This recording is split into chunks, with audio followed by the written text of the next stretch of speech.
If you're alone right now, I need you to pause this video, look behind you, and make sure your closet door is closed. Because tonight's story isn't about shadows. It isn't about sleep paralysis. It isn't about imagination. It's about a house that left physical scratches on a grown man's body and a spirit that may not have been a child at all. This is a true story of the Sallie house. In 1993, a young couple moved into a small rental home in Atchison, Kansas. Tony and Deborah Pickman were newly married, excited, optimistic, starting their new lives together. The house was small, quiet, built in the 1930s. Nothing seemed wrong until the second night. Deborah woke up to find Tony standing beside the bed, staring at the wall. He wouldn't respond to her at first. Then he whispered, "There's a little girl in the hallway." Tony described her in detail, 6 or 7 years old, old-fashioned white dress, dark hair. She didn't look threatening. She looked lost. She told Tony her name was Sallie. Deborah assumed it was stress, moving fatigue, overactive imagination, but then objects started moving. Small things at first.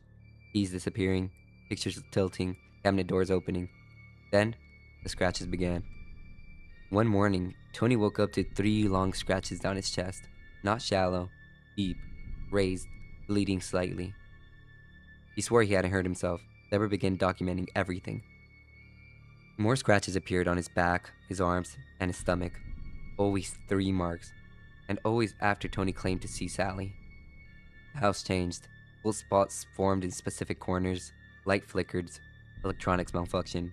Deborah started hearing something too. Not a little girl, but growling, low, animalistic. One night, while Deborah was alone, she heard a loud bang from the nursing room. When she entered, a heavy dresser had moved several feet across the floor. No windows opened, no slope in the floor. Just moved. Desperate, the couple contacted a psychic. The psychic claimed Sallie wasn't just a child spirit. She said Sallie was masking something darker, something feeding off of Tony's fear. Because here's what's important. The activity focused almost entirely on him. Scratches only appeared on Tony. Apparitions only approached Tony. It was as if the entity had chosen him. Then came the night that changed everything. Deborah woke up to find Tony sitting upright in his bed, his eyes open, but unresponsive. He began speaking, in a voice he said wasn't his. Lower, lower, angrier, he said. "She doesn't like you." Deborah tried shaking him. He suddenly lunged at her, not violently, but with unnatural force. Then, he collapsed.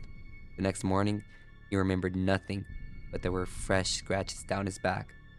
They rarely went into the basement. It felt wrong, heavy, oppressive. One afternoon, Deborah forced herself to stand at the bottom of the stairs.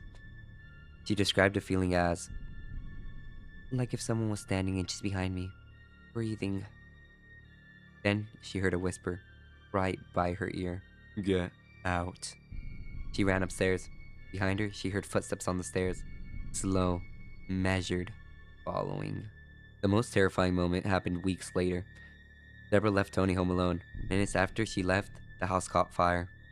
Specifically, in the nursery. Firefighters ruled it accidental. But Tony swore he saw Sallie standing in the doorway of the nursing room, smiling. After the fire, the scratches intensified, and Tony's personality changed. He grew distant, irritable, withdrawn, as if something was draining him. Researchers later uncovered a story. Decades earlier, a girl had allegedly died during a failed surgery performed in the house when it was used as a doctor's residence. Some say she died terrified, in pain, angry. But there's no official record confirming it, which raises more disturbing possibility. What if there was never a little girl? What if something darker simply chose that form because it was easier to gain trust? The last night in the house, Tony woke up screaming. Deborah ran into the room. He was being dragged across the bed by nothing. His shirt stretched tight on the collar. 3 fresh claw marks forming on his stomach. They left the house shortly after. Their marriage didn't survive. Tony reportedly refused to talk about it ever again. Today, the Sallie house still stands. Visitors report scratching, children's laughing, toys moving, dark shadow figures. Some investigators claim it's intelligent, others say it's demonic. But what unsettles me the most Multiple visitors have reported something new. Not a girl, not a child, but tall, dark figure watching from the basement stairs, as if the mask has slipped. So here's the question. Was Sallie ever real? Or was she just bait? If you were in that house and a little girl asked for help, would you answer?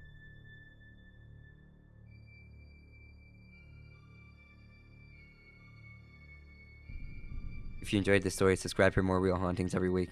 And tonight, you wake up at 3 a.m. and you hear three scratches against your wall. You hear three scratches against your wall. Don't investigate. Because some things pretend to be harmless.